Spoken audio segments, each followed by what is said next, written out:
Hello everyone. If you've watched any of our other videos, then you know we like to do things in a fairly simple way. We like to make our lives easier, and with as much livestock as we have, any kind of tip is a welcome one. So today I'd like to share with you how we feed our ducks automatically.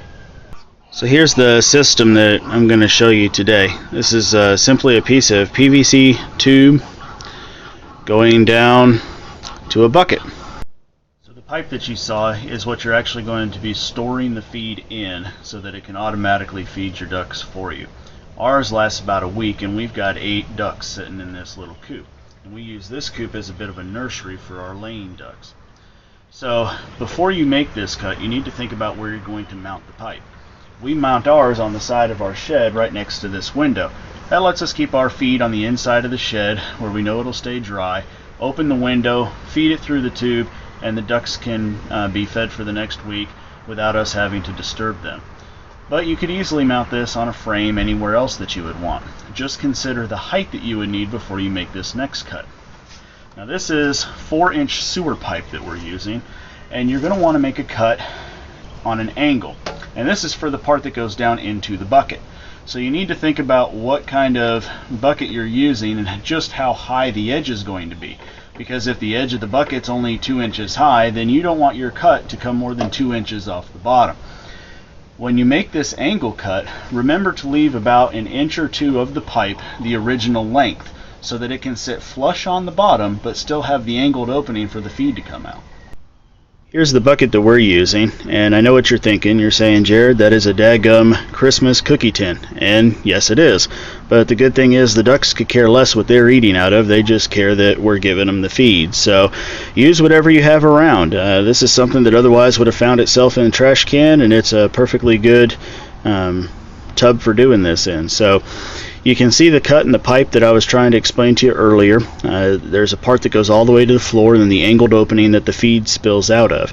So use whatever you've got to simulate this. It does not matter what you use. But as you can see, as they eat, more of the feed spills out.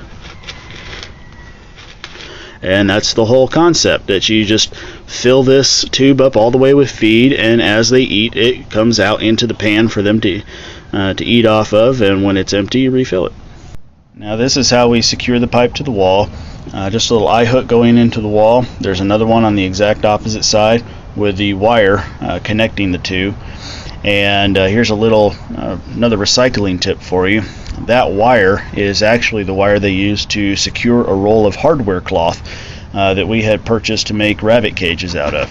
Rather than throw that piece of wire away, I wound it up and saved it away and found a use for it. Now if you weren't paying close attention earlier, go back in the video and you'll see that this was actually a piece of string at the beginning, and I'll show you why. We had originally secured this with twine, but I knew perfectly well, but I wasn't thinking about the fact that these ducks would be happy to try to peck at the twine, and that's exactly what they did. Down here they've already pecked it away and it was gone. So that's one of the reasons we decided to do this video today, because we're out here to repair it. So very simple, just fish your wire through one eye hook from the outside in, take the side that was on in and bring it around, and go from the inside out and pull that nice and taut. Bring the two together and twist them around.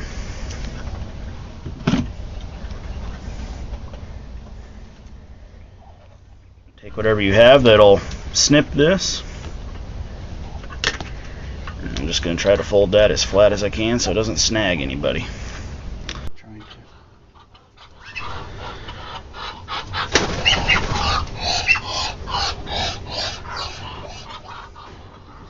Thank you everybody for watching, and as always, please don't forget to share, subscribe, and comment below, and we'll be happy to see you again next time.